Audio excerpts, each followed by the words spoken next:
네, 안녕하세요, 여러분. hen교쌤입니다. 자, 여러분, 이번 시간에는 우리 이제 서양 근세사 마지막 절대 왕정의 각국별 절대 군주와 그 절대 군주들이 일으킨 전쟁에 관해서 살펴보도록 하겠습니다. 자, 여러분, 지금 이제 여러분들이 이제 저랑 공부하는 서양 근세사도 거의 끝이 보이고 있어요.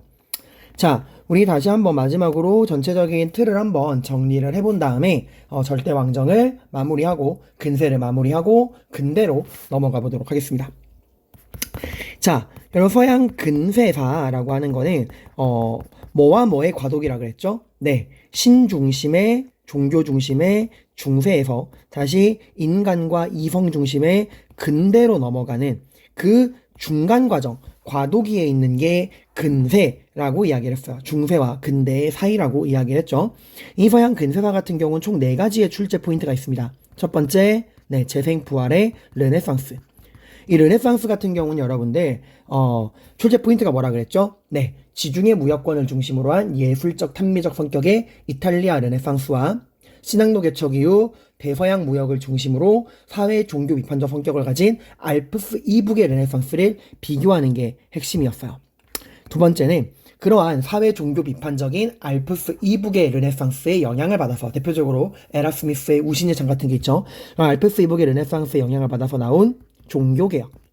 이 종교개혁 같은 경우는 인물과 전쟁에서 문제가 나온다고 했어요. 인물 같은 경우는 종교개혁의 선구자인 위클리프 후스와 함께 루터, 독일의 루터, 스위스의 깔뱅, 영국의 헨리 8세 이런 인물들을 여러분들이 기억을 해두셔야 합니다.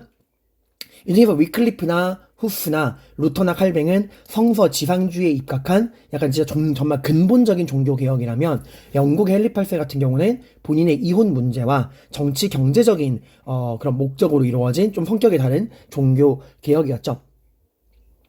자, 그런 이런 인물과 함께 전쟁의 시험에 잘 나온다고 이야기했어요. 총 4개의 전쟁을 배웠습니다. 첫 번째, 슈말칼덴 전쟁. 신성로마 제국에서 이 로마 가톨릭과 교황을 지지하는 황제와 루터를 지지하는 제후들. 이 루터를 지지하는 제후들이 슈말칼덴 동맹을 만들어서 이제 전쟁을 일으키죠. 그래서 이 전쟁을 슈말칼덴 전쟁이라 그러고 이 전쟁 결과가 맺어진 절반의 인정 아우크스부르크 종교화의 기억해 두셔야 합니다. 그 다음은 프랑스에서의 위그노 전쟁. 이거는 앙리 4세의 낭트 칙령으로 정리가 되었죠. 그 다음에 네덜란드의 에스파니아의 식민지였던 네덜란드가 종교적인 자유와 정치적인 독립을 걸고 일어난 네덜란드 독립전쟁. 그리고 마지막으로 최후의 종교전쟁이자 최초의 국제전쟁인 30년 전쟁. 30년 전쟁 결과 맺어진 베스트팔렌 조약. 그래서 이 슈말칼덴 전쟁이나 30년 전쟁 모두 독일 신성로마 제국에서 일어난 전쟁이에요. 그래서 이 슈말칼덴 전쟁과 아우크스부르크 종교화의 30년 전쟁과 베스트팔렌 조약의 내용을 여러분들이 비교를 해두셔야 되고, 특히 베스트팔렌 조약 같은 경우는 종교적인 내용과 함께 유럽의 질서를 재편한 정치적인 내용도 들어가 있기 때문에 확실하게 내용을 알아두셔야 합니다. 네덜란드도 이때 독립을 했었죠. 그 다음 세 번째로는 신학로 개척. 누가 유럽 애들이 어디로 가는 아시아로 가는 새로운 항로를 개척했다라고 하는 거예요. 이 신학로 개척 같은 경우는 과정과 결과가 시험에 나온다라고 이야기했어요. 과정 같은 경우는 국가별, 시기별로 내용을 정리해야 한다 그랬죠. 그래서 국가별로 따진다면은 포르투갈의 후원을 받아서 활동한 탐험가들의 업적, 그리고 에스파니아의 후원을 받아서 활동한 탐험가들의 업적, 이런 것들을 국가별로 기억을 해둬야 돼요. 예를 들어서 포르투갈의 후원을 받아서 아프리카 남단의 희망봉을 발견했던 건 바르톨로메오 디아스.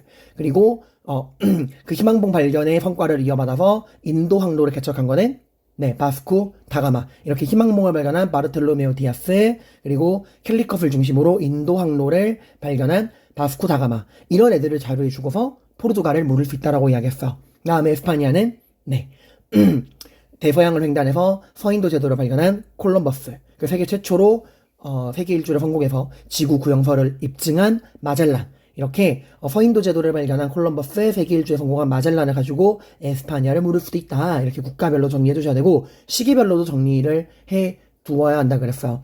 바르톨로메오 디아스가 포르투갈의 후원을 받아서 희망봉을 발견하고, 다음에 에스파니아의 후원을 받아서 콜럼버스가 서인도 제도를 발견하고, 그리고 교황의 중재로 에스파니아랑 포르투갈 사이에 맺어진 토르데시아스 조약이 있고, 그리고 포르투갈의 후원을 받아서 인도 항로 캘리컷을 발견한 바스코 다가마가 있고, 마지막으로 에스파니아 후원을 받아서 세계 일주에 성공한 마젤란이 있고, 이렇게 국가별 시기별로 내용을 알아두셔야 되고, 결과는 대서양 삼각 무역, 그래서 은의 흐름, 그리고 아메리카 문명의 파괴, 아시아의 세제 변화, 특히 유럽은 가격혁명, 상업혁명, 이런 내용들을 알아두셔야 됩니다. 그리고 지금 여러분은 저랑 절대왕정에 대해서 공부하고 있죠. 절대왕정은 16, 18세기 때 이 유럽에서 등장한 국왕을 중심으로 한 강력한 중앙집권 국가가 형성되는 과정에서 등장한 정치 체제인데, 이 절대왕정 같은 경우는 떼서 다시 한번 볼게요. 시험에 나오는 패턴은 크게 네 가지입니다. 첫 번째는 개념과 구조. 개념과 구조를 여러분들이 알아두셔야 돼요. 이 개념과 구조는 뭐랑 뭐를 비교해야 되죠? 네, 전형적이고 스탠다드한 서유럽과 좀 특이한 모습의 동유럽, 이 두 가지를 비교를 하셔야 됩니다. 우리가 흔히 교과서에서 배우는 스탠다드한 절대왕정은 서유럽에서 적용되는 개념이에요.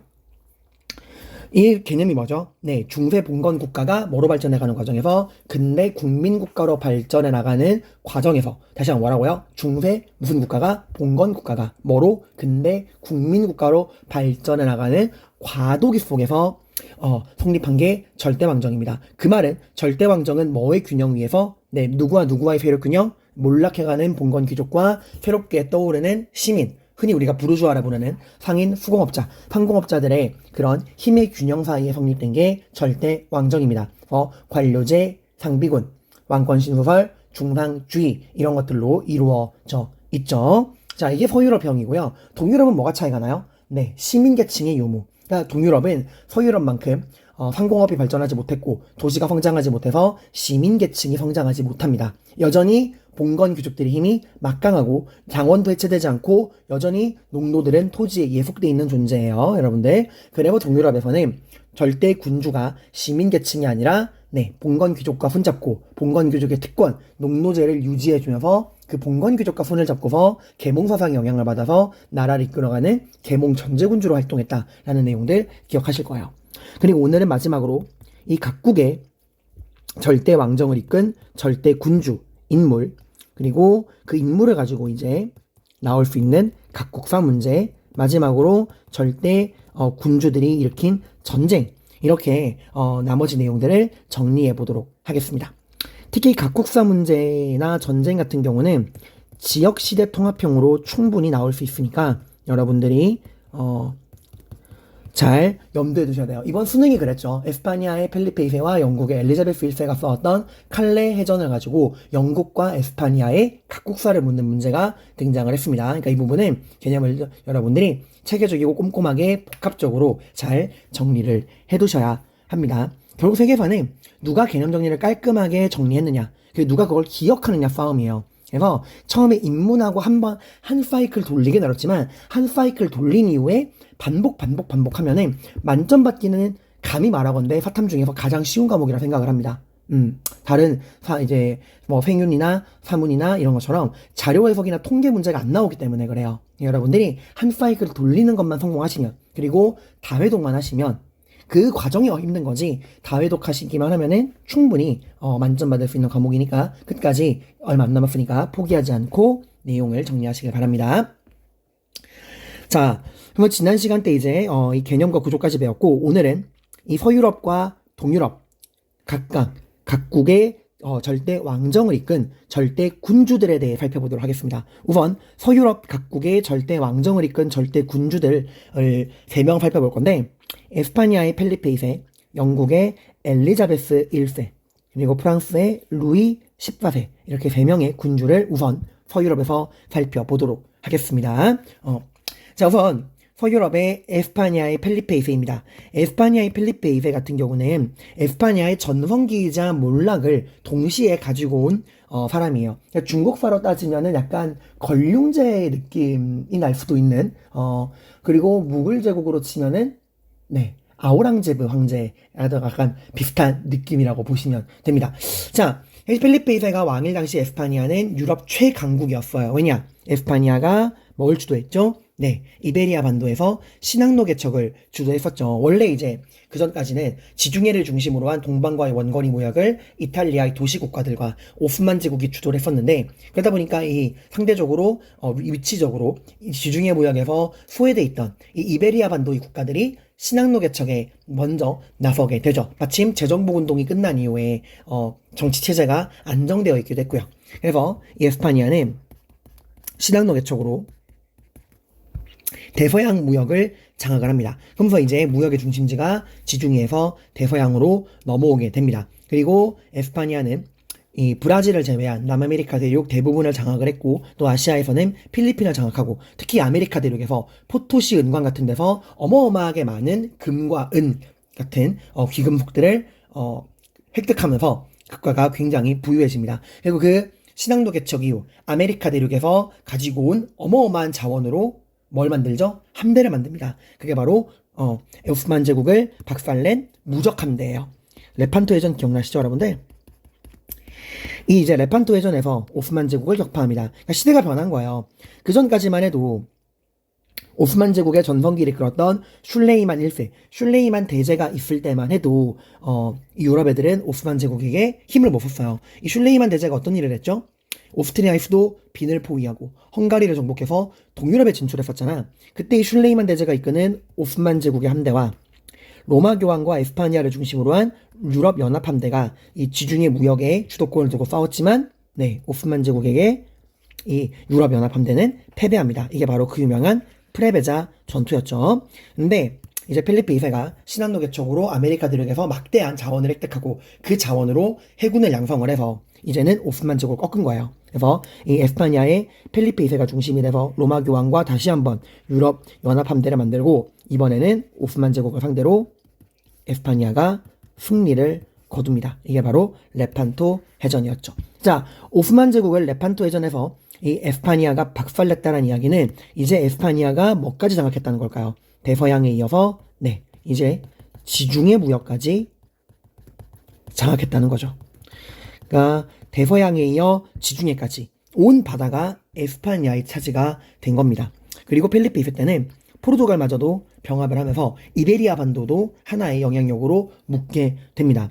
자, 이렇게 정말 하늘 높은 줄 모르고 올라가던 에스파니아, 왜 몰락하게 되느냐? 영국 때문입니다.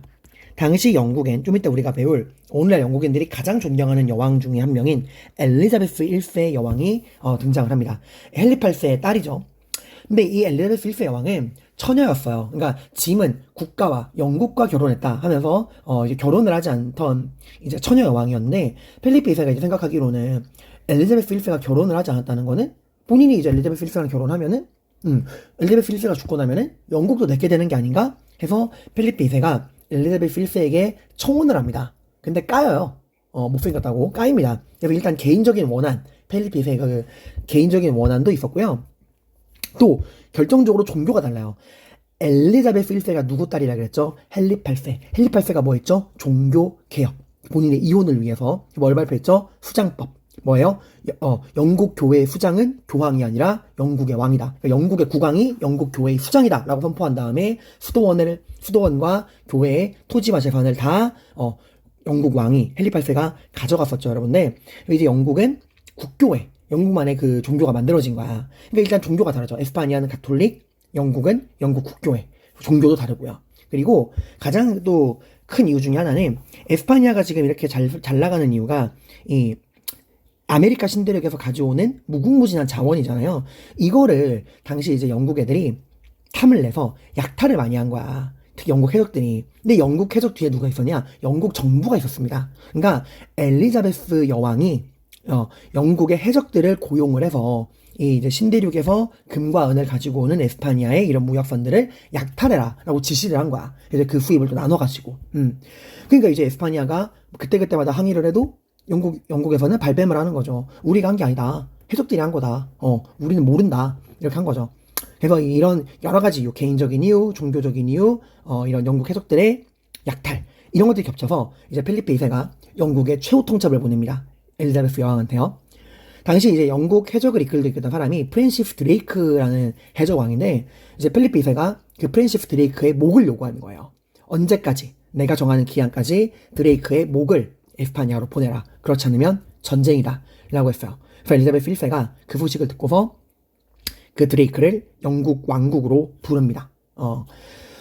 그 이제 궁궐로 부른 거죠. 그리고 어떻게 했냐. 칼을 뽑아서 목을 친 게 아니라 기사서임을 내립니다. 이제부터 너 프랜시스 드레이크, 너는 영국의 귀족이다. 너가 우리 영국 해군 사령관이 되어라. 해가지고 귀족으로 임명하고 영국 해군의 사령관을 임명을 한 거예요. 그러니까 대놓고 매기는 거죠. 그래서 펠리페 2세가 결국에는 분노해서 이 레판토 해전에서 오스만을 꺾은 무적함대라 불리는 이 아르마다, 에스파니아의 자랑 이 아르마다 무적함대를 영국에 파견하게 됩니다.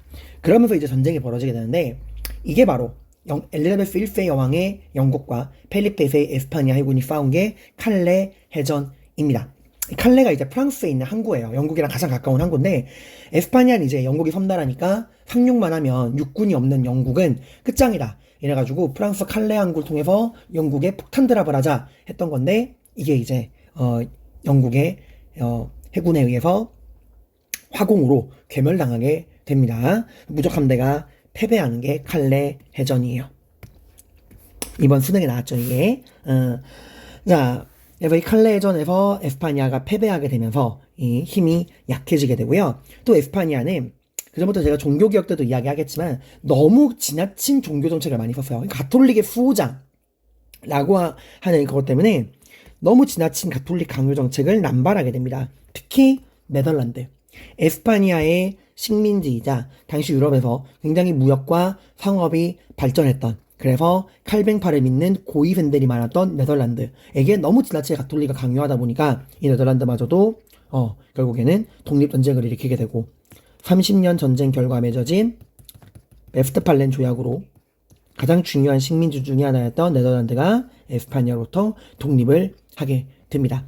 그리고 에스파니아는 국내 산업 기반이 굉장히 약했어요. 그러니까 이게 무슨 말이냐면 신대륙에서 금과 은을 막 가지고 오면 그 금과 은을 자국의 산업을 개발하는데 재투자를 해야 되는데 그냥 그거를 이례적으로 써버리고 만 거예요. 그래서 자국의 산업 기반이 굉장히 미약했다라는 한계가 있었습니다.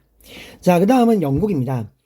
그 에스파니아를 박살내고 바다의 주인이 된 영국. 그 영국의 엘리자베스 1세 여왕. 짐은 국가와 영국과 결혼했다 라고 하는 여왕이죠.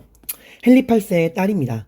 그래서 헨리 8세에 하면 우리가 종교개혁을 기억해야 되죠. 헨리 8세는 뭐 했다고 했죠? 네, 수장법, 수장령 이걸 통해서 영국 교회의 수장은 교황이 아니라 영국의 왕이다 라고 선포하고 이걸 토대로 영국의 수도원을 해산하고 교회와 토지 재산을 몰수했었죠.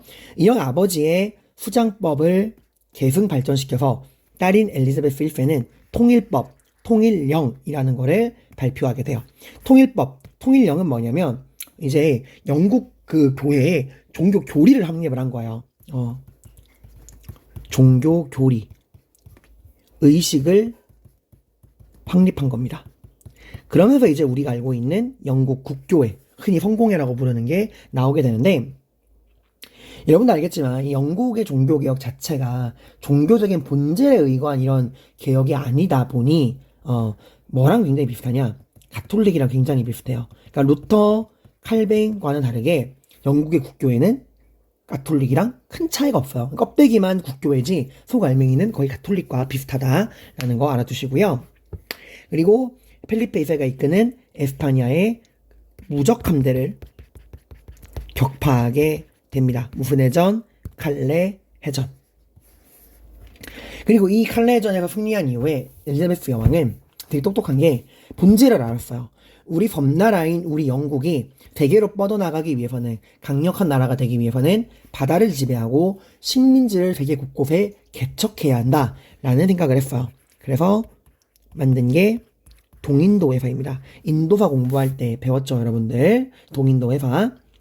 이 동인도 회사 같은 경우는 사실 동인도 회사가 시험 잘 나온다 그러면 무지성으로 영국을 찍으시면 안 돼요. 왜냐면 동인도 회사라고 하는 건 영국만 만든 건 아니야.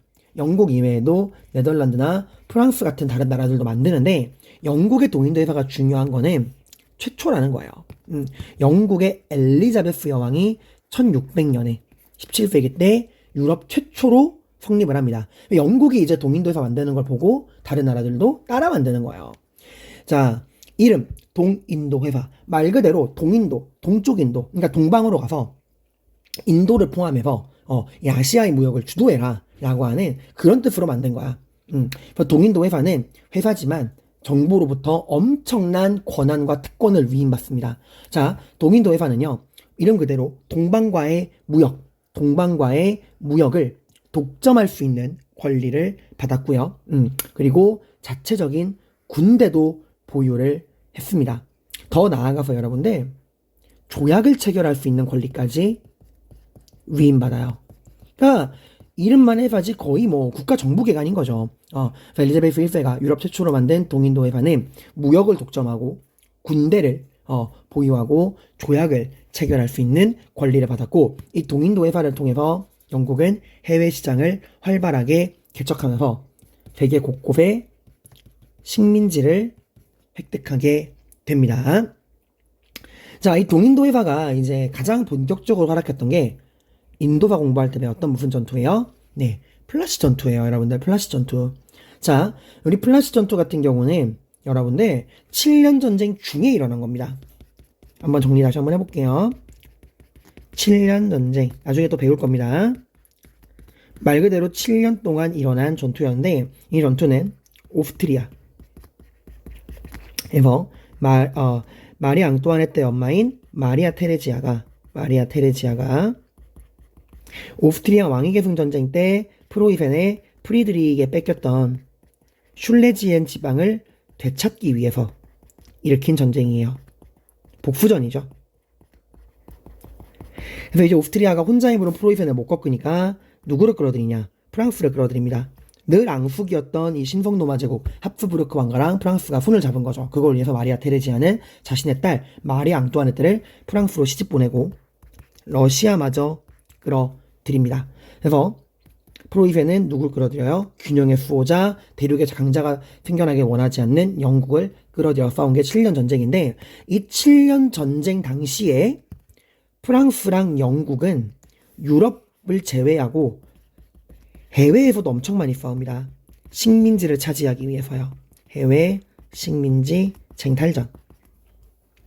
여기서 이제 영국이 모두 승리를 거두면서 북아메리카와 오늘 캐나다죠. 그리고 인도를 차지하게 돼요.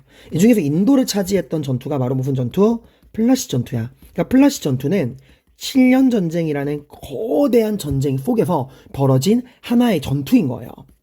세계 곳곳에서 일어났던 영국과 프랑스의 식민지 쟁탈전 중에 인도를 놓고 싸운 게 플라시 전투입니다. 이때 이제 영국과 프랑스가 싸우는데, 이때 이제 영국은 동인도회사가 싸우죠. 동인도회사. 그리고 프랑스는 벵골 지역의 원주민들까지 끌어들여가지고 이 동인도회사 영국과 싸우지만, 누가 이겨요? 영국이 승리하게 됩니다.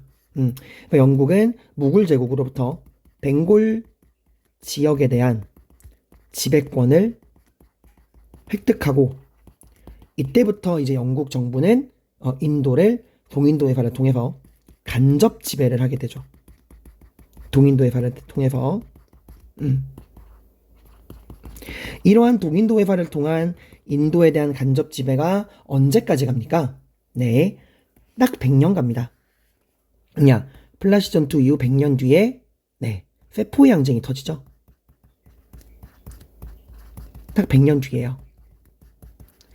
세포의 항쟁을 이제 동인도회사가 진압을 하고, 그 이후에 무굴 제국 황제를 폐위하긴 하지만 이제 영국 정부는 느낀 거죠. 더 이상 동인도회사를 통해서 간접적으로 인도를 지배할 수는 없겠구나. 그래서 우리 영국이 인도를 직접 지배해야겠다 해서 인도 통치 개선법이라는 거를 갖고 오게 됩니다. 신인도 통치법은 아니에요. 그건 1차 세계대전 이후입니다.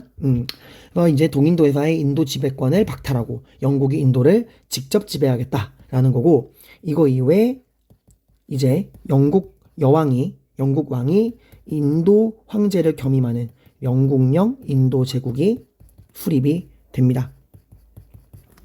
이런 식으로 해서 여러분들 인도사랑 함께 엮여서 이 동인도 회사 같은 경우는 지역 통합, 시대 통합형으로 충분히 나올 수 있으니까 알아두시기를 바랍니다.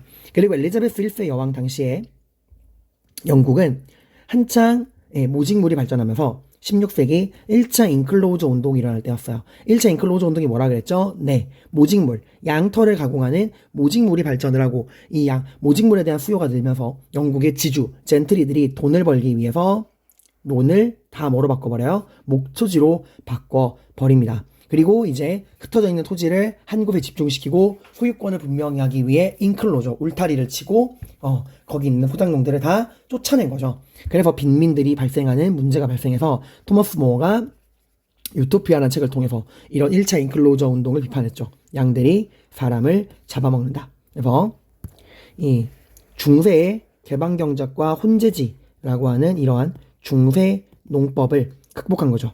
흩어져 있는 토지는 한 곳에 집중시키고 소유권을 분명히 하기 위해 인클로저, 운타리를 치고 이거 앞에 설명드렸습니다. 이게 1차 인클로저 운동이었어. 2차 인클로저 운동은 그 18세기 산업혁명 당시에 인구가 늘고 곡물의 수요가 느니까 지주들이 목초지를 다시 논으로 바꾼 거였죠. 아무튼 이러한 1차 인클로저 운동으로 인한 모직물 공업의 성장 및 빈민들의 발생, 이거에 관해서 엘리자베스 1세는 어떤 해결책을 내놓았느냐.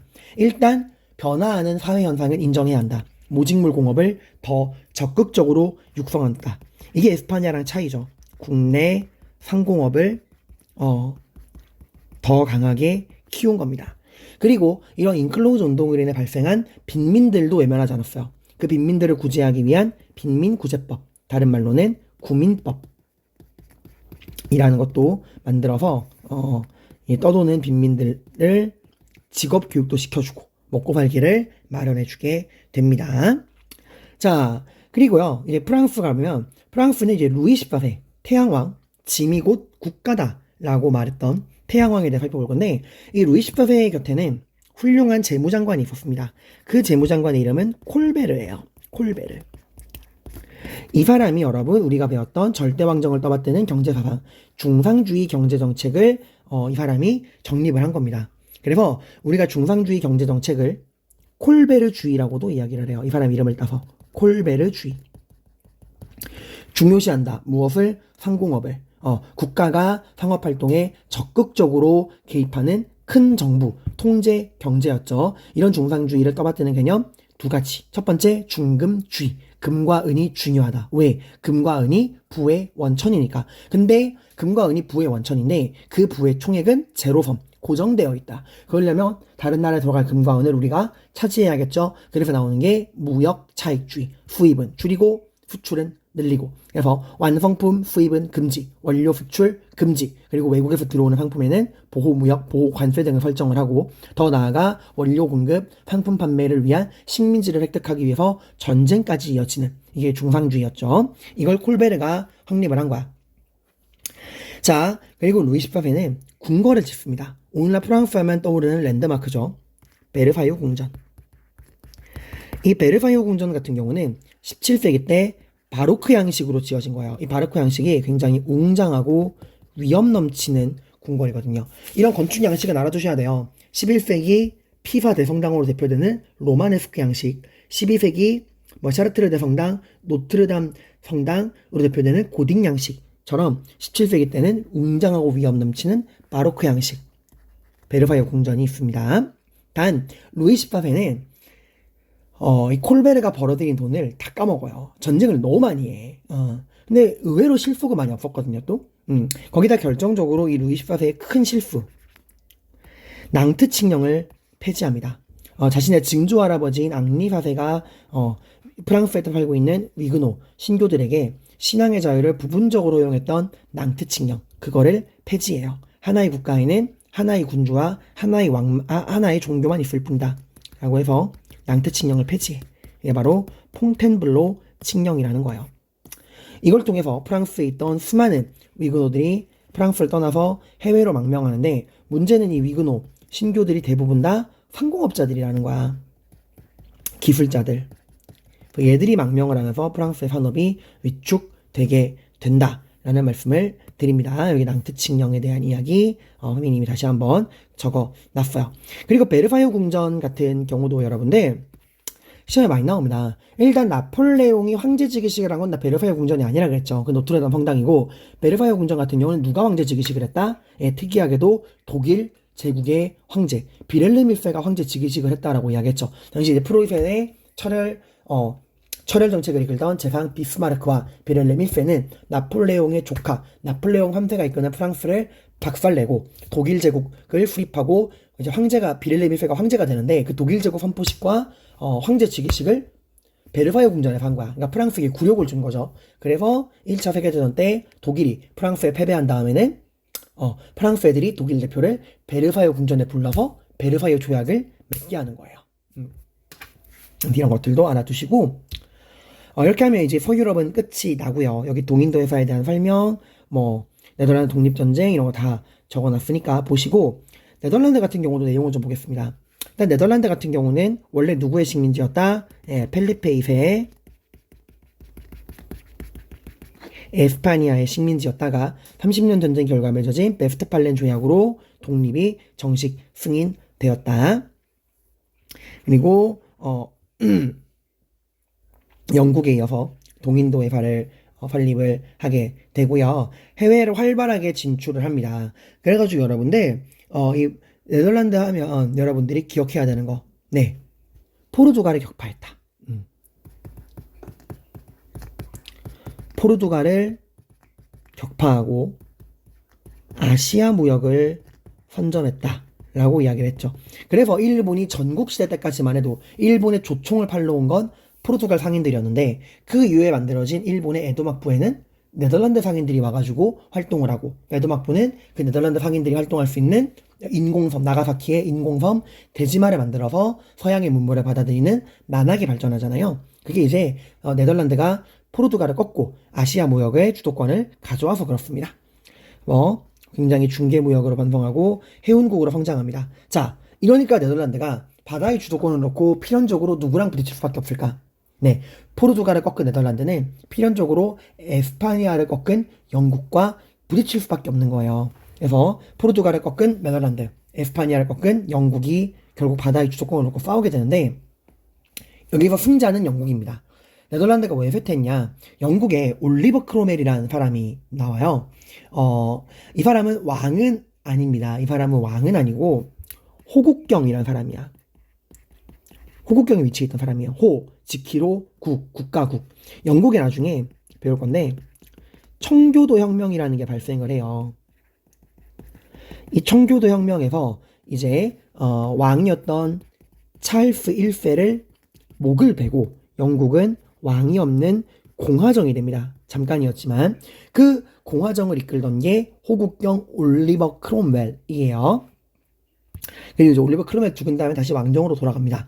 그리고 이 올리버 크롬웰이 네덜란드를 견제하기 위해 발표했던 게 항해법, 다른 말로는 항해조례라고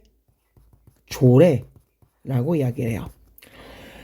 올리버 크롬웰은 네덜란드의 특징이자 약점, 중개무역이라는 걸 파악을 합니다. 그래서 영국의 문을 잠궈버려요. 그러니까 이 항해법 내용이 뭐냐면, 영국에 들어오는 배는 영국 배 혹은 그 물건의 원산지의 배만 들어올 수 있다. 그 말은 중개무역을 하는 네덜란드 배는 영국과 영국의 식민지에 들어올 수 있다, 없다라는 거야. 그래서 이 항해법, 항해조례로 인해서 네덜란드가 쇠퇴하게 되고, 당연히 네덜란드가 반발했겠죠. 네, 네덜란드는 결국 영국에게 패배하고 쇠퇴하게 됩니다. 이렇게 해서 서유럽의 절대 왕정을 이끄는 절대 군주들에 대해서 살펴봤고요. 이제 동유럽으로 빠르게 넘어가도록 하겠습니다. 동유럽 같은 경우는 러시아의 표트르 1세, 그리고 또다시 러시아의 예카테리나 2세, 오스트리아의 마리아 테레지아, 프로이센의 프리드리 2세, 이런 사람들을 배울 거예요. 이건 러시아의 표트르 1세입니다. 가끔 이제 자료에 1세라고 안 나오고 대제라고 나오면 이 사람을 말하는 거예요. 러시아인들이 가장 존경하는 왕 중에 하나죠. 러시아는 그 당시에 가뜩이나 이제 동유럽 자체가 서유럽보다 낙후돼 있었는데, 이 중에서 러시아는 더 상황이 좋지 않았습니다. 왜냐면 러시아가 누구의 식민지였죠? 몽골의 식민지였잖아요. 그래서 굉장히 많이 낙후돼 있었어. 그래서 페트르 1세는 우리 러시아가 발전하기 위해서는 우리의 부족함을 인정하고 받아들여야 한다. 누구의 문화를? 발전된 서유럽의 문화를 받아들여야 한다. 그래서 나라를 서유럽 문화로 바꾸자 하는 서구화 정책을 추진을 하면서 서유럽의 발전된 기술과 문물을 적극적으로 수용하게 돼요. 그러니까 일본이랑 비슷하다 보면 돼. 일본이 메이지 유신을 통해서 나라의 모든 걸 이제 서구식으로 바꿨잖아요. 그건 똑같은 거야. 그 일본이 메이지 유신 할 때 서양의 문화를 배우기 위해서 이와쿠라 사절단을 보냈잖아요. 표트르 1세 역시도 러시아를 서구화시키기 위해서 러시아판 이와쿠라 사절단을 서유럽 곳곳에 보낸다라고 이야기를 했죠. 그리고 얼마나 이 서유럽파의 진심이었냐? 수염쇠라는 걸 매겨요. 그러니까 동양식의 그런 북술북술한 수염, 그거를 다 면도를 시킨 거야. 수염을 기르면 세금을 내게 하겠다. 그러니까 러시아판 단발령이라고 보시면 됩니다. 그리고 이런 동방식 수염을 다 밀어버리고 서양식 프링글스 콧수염으로 바꿔버리게 한 거예요. 수염쇠.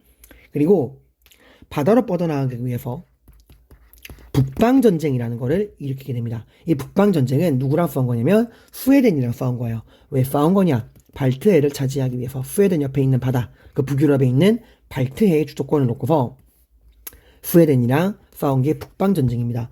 20년이라는 시간 동안 싸웠어요. 그리고 결국에는 힘든 과정을 거쳐서 표트르 1세는 스웨덴을 꺾고 북방전쟁에서 승리하고 발트해를 장악합니다. 그리고 이 발트해를 장악한 거를 기념해서 새로운 함대를 만드니 그게 바로 발틱 함대예요. 발트해를 지배하는 함대. 이 발틱 함대가 한동안 굉장히 유명세를 떨치다가 발틱 함대가 언제? 러일 전쟁 당시에 일본에게 패배하게 되죠. 왜? 영국이 일본을 도와주었잖아. 수에즈 운하를 가로막아서 이 발틱 함대가 이 일본이랑 싸우기 위해서 수에즈 운하를 통과하고 싶었는데 통과 못하고 아프리카 건너서 뺑뺑뺑 돌아가다가 너무 많은 시간을 소진해가지고 결국에는 일본에게 패배하게 되었다라는 이야기. 자, 그리고 북방전쟁에서 승리한 이후에 서유럽과의 그런 교통을 좀 더 편리하게 하기 위해서 내륙지방에 있던 모스크바에서 상대적으로 해안지방이랑 가까운 곳으로 수도를 옮깁니다. 그게 바로 상트페테르부르크예요. 그래서 이 푸트르 대제가 수도를 옮겼다라는 건 굉장히 중요한 이야기입니다. 북방전쟁 중에 옮긴 거예요. 죄송합니다. 끝나고 옮긴 게 아니라 북방전쟁 중에 옮긴 거예요. 그래서 이 푸트르 1세가, 푸트르 대제가 기존의 수도인 모스크바에서 수도를 상트페테르부르크로 옮겼다라는 거 굉장히 많이 나오는 선지니까 알아두시기를 바랍니다. 상트, 성스러운, 뾰트르의 부르크, 도시라고 하는 거예요. 다만 이 상트페테르부르크가 그 늪지대에 위치해 있다 보니까 이 도시를 건설하는 과정에서 수많은 노동자들이 사망을 하게 되고, 그래서 이 상트페테르부르크를 뼈 위에 지어진 도시다라고 부르기도 합니다. 이 상트페테르부르크는 쭉 러시아의 수도였다가 언제까지 러시아의 수도였냐? 1918년. 그때 이제 러시아에서 사회주의 혁명이 일어나게 되고 제정 러시아는 몰락하게 되고 이제 소비에트 공화국, 이 사회주의 세력들이 소비에트 공화국, 소련을 만들게 됩니다. 그러면서 이제 수도를 다시 모스크바로 옮기게 돼요. 왜냐면 상트페테르부르크가 해안가 지방이라 이 반대되는 이념을 가진 이 서유럽 애들이 쳐들어오기 너무 편하다. 이래서 이 사회주의 혁명을 일으킨 이 소비에트 세력들이 다시 수도를 모스크바로 옮깁니다. 그리고 상트페테르부르크의 이름을 레닌의 이름을 따서 레닌의 도시 레닌그라드로 바꾸고 그 이후로 쭉 이제 모스크바가 다시 수도고 레닌그라드로, 상트페테르부르크는 레닌그라드라는 이름으로 지내다가 이제 소련이 무너지고 다시 우리가 알고 있는 러시아가 나오면서 1991년에 가서 다시 본래 이름인 상트페테르부르크로 돌아오게 돼요.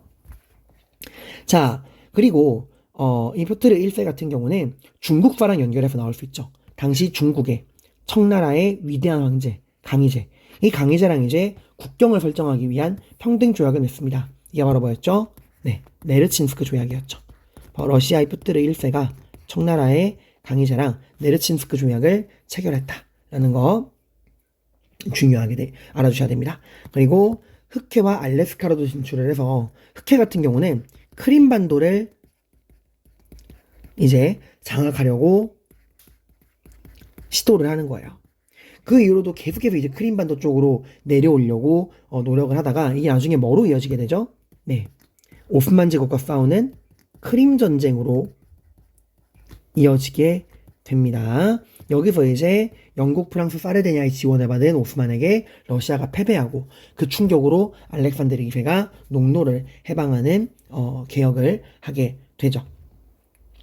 자, 그 다음에 이제 우리가 살펴볼 러시아의 절대 군주는 예카테리나 2세라고 하는 사람이에요. 예카테리나 2세 같은 경우는 이 사람이 했던 말을 보시면 군주의 목적은 국민을 가장 높은 선으로 이끄는 것. 국민이 군주를 위해 만들어지는 게 아니라 군주가 국민을 위해 만들어지는 것이다 라는 걸 통해서 이 사람에게 어떤 느낌이 나죠? 계몽사상의 느낌이 굉장히 많이 나죠. 네, 예카테리나 2세는 계몽전제군주입니다. 계몽전제군주. 그러니까 서유럽에서 18세기에 나온 계몽사상, 그 계몽사상의 영향을 받은 사람이에요. 표트르 1세는 계몽전제군주로 보지 않습니다. 예카테리나 2세를 계몽전제군주로 봐요. 이 사람은 어떻게 여자의 몸으로 왕이 되었느냐? 무능한 남편 덕분이야. 당시 제가 서유럽에서 그 7년 전쟁 좀 전에 설명해드렸죠. 이 서유럽 절대 왕정 설명하다가 동인대사 설명하다가 이 7년 전쟁 설명드렸죠. 자, 이거 다시 한번 떠올려 볼게요. 이 7년 전쟁 당시에 오스트리아의 마리아 테레지아가 프로이센의 프리드리 2세에 복수하기 위해서 러시아와 프랑스를 끌어들였다라는 설명을 해드렸을 거예요.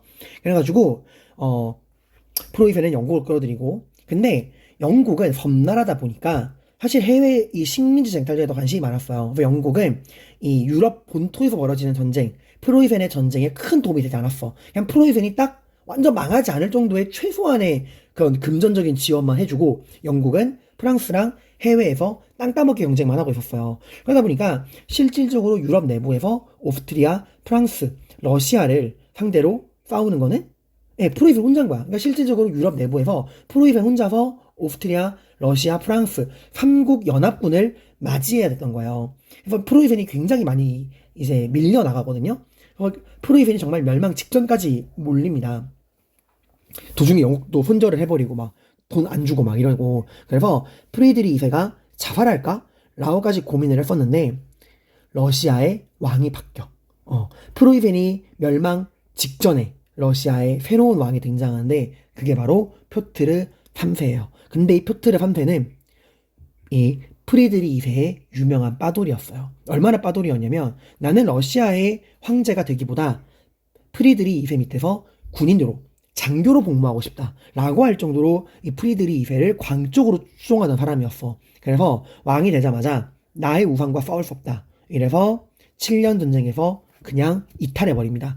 그냥 이탈한 게 아니라 이 7년 전쟁 중에 우리 러시아가 프로이센으로부터 획득한 모든 영토와 이권을 조건 없이 돌려드리겠습니다 하고 빠진 거예요. 그러니까 이건 말이 안 되는 행동인 거죠. 여러분이 러시아의 귀족들이라면 용납할 수 있어요? 절대 용납할 수 없어. 그래서 이러한 표트르 3세의 거대한 트롤링에 열받은 러시아의 귀족들이 이 표트르 3세를 몰아내고 아내였던 예카테리나 2세를 황제로 추대를 한 겁니다. 그래서 계몽전제군주를 약차하면서 내정개혁을 추진하는데, 중요한 거는 예카테리나 2세는 누구 덕분에? 무능한 남편 그리고 자신을 황제로 만들어준 귀족들 덕분에 황제가 된 거잖아. 그러니까 그러니까 들어봐. 예카테리나 2세는 본투비 황제가 아니라 귀족들의 지지를 받아서 황제가 된 거야. 그 말은 귀족들의 이권을 보장해줄 수밖에 없다는 이야기예요. 그래서 이 귀족들의 이권인 농노제를 폐지하지 못하고 오히려 귀족들의 자신을 황제로 만들어준 귀족들의 이권을 보장해주기 위해 농노제를 강화합니다. 이 농노제가 쭉 이어지다가 언제까지? 크림 전쟁까지. 이 크림 전쟁에서 이제 이 크림반도를 놓고 오스만이랑 싸웠지만 영국, 프랑스의 지원을 받은 오스만에게 패배하고, 그 크림 전쟁의 패배의 충격 이후에, 그 충격으로 인해서 크림 전쟁 패배 이후에 크림 전쟁, 죄송합니다, 말이 꼬이네요. 그러니까 이 크림 전쟁의 패배의 충격으로 크림 전쟁 이후 알렉산드르 2세라는 황제가 등장을 해서 농노제를 폐지하죠. 1861년에. 그러니까 그때까지 농노제가 이어지게 되는 겁니다. 이 농노제는 나중에 크림 전쟁에서 패배하고 그 이후에 알렉산드르 2세의 개혁으로 사라진다. 알렉산드르 2세가 농노제를 폐지하게 된다라는 거 알아두시길 바랍니다. 그리고 폴란드를 분할 점령했어요.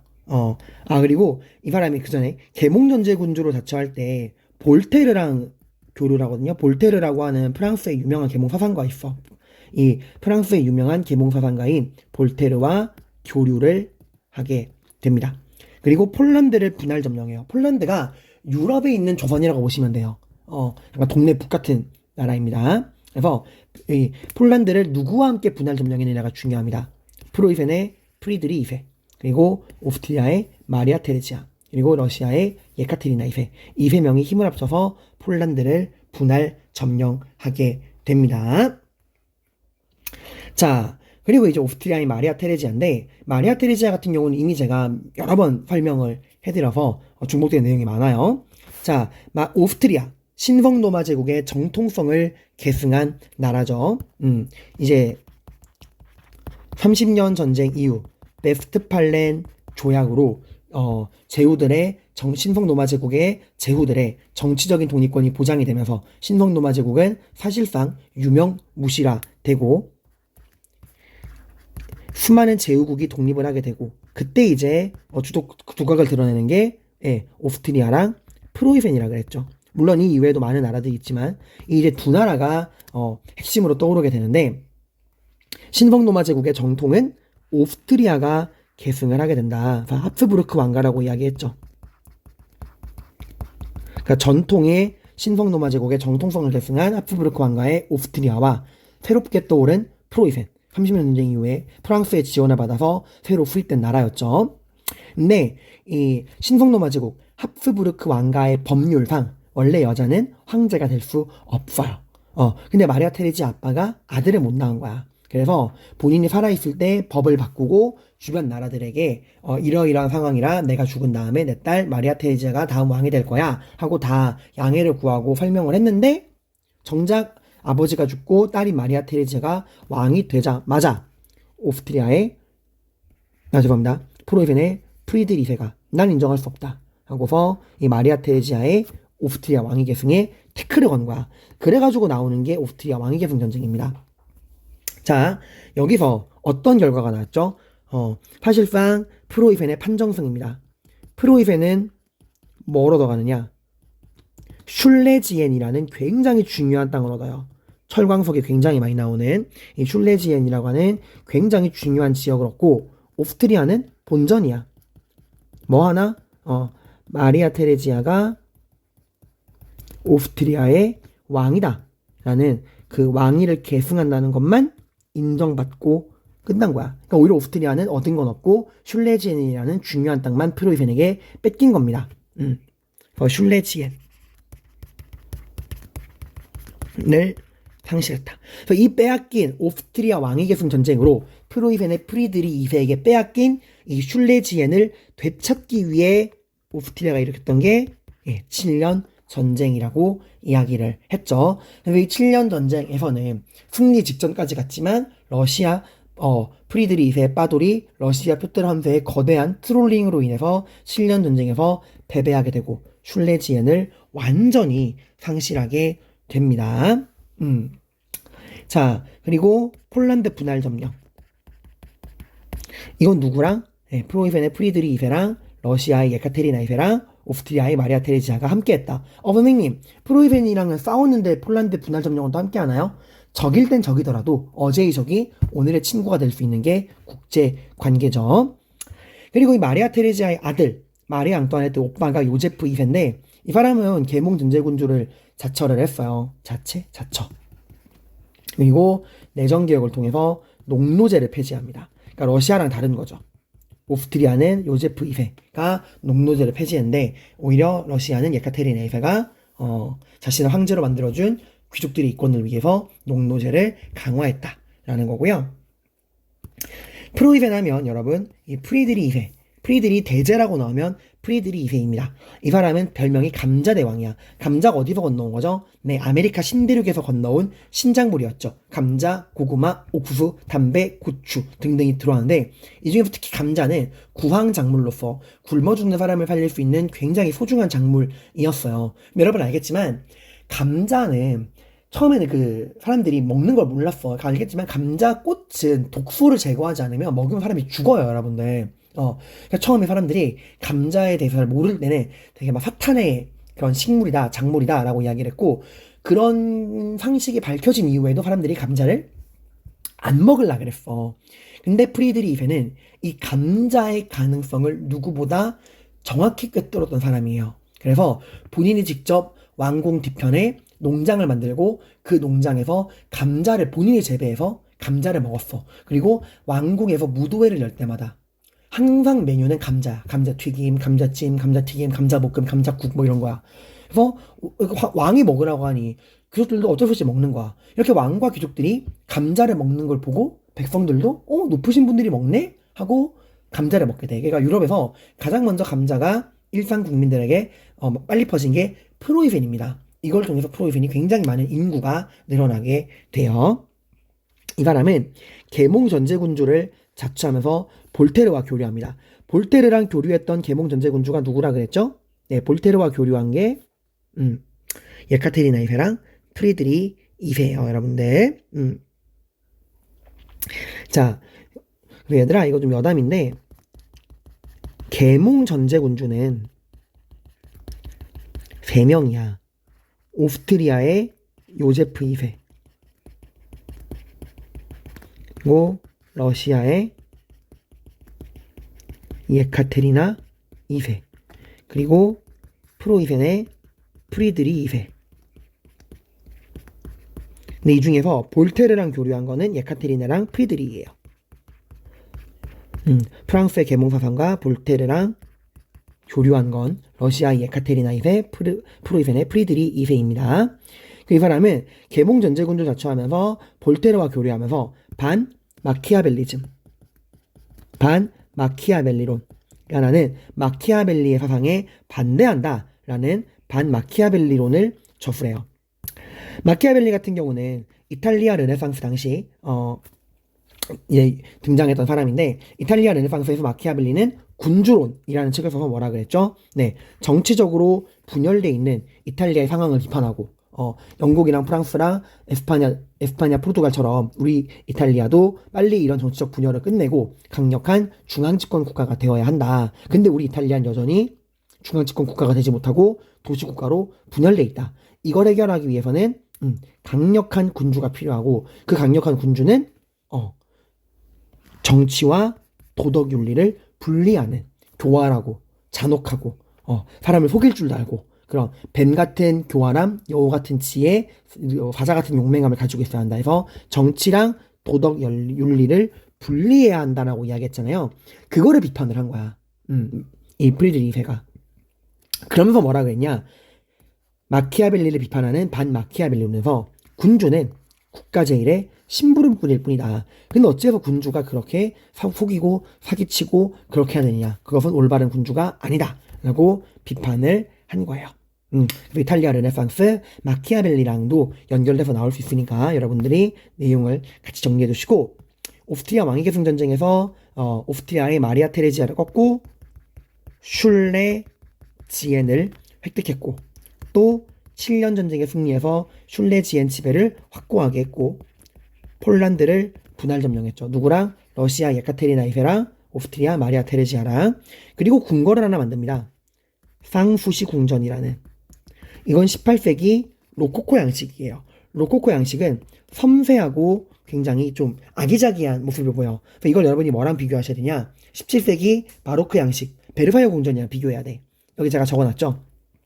17세기 프랑스의 루이 14세가 바로크 양식, 웅장하고 위험 넘치는 바로크 양식으로 만든 베르사유 궁전. 그리고 18세기 프로이센의 프리드리 2세가 로코코 양식으로 만든 쌍수시 궁전. 쌍수시가 근심 걱정이 없다라는 뜻이에요.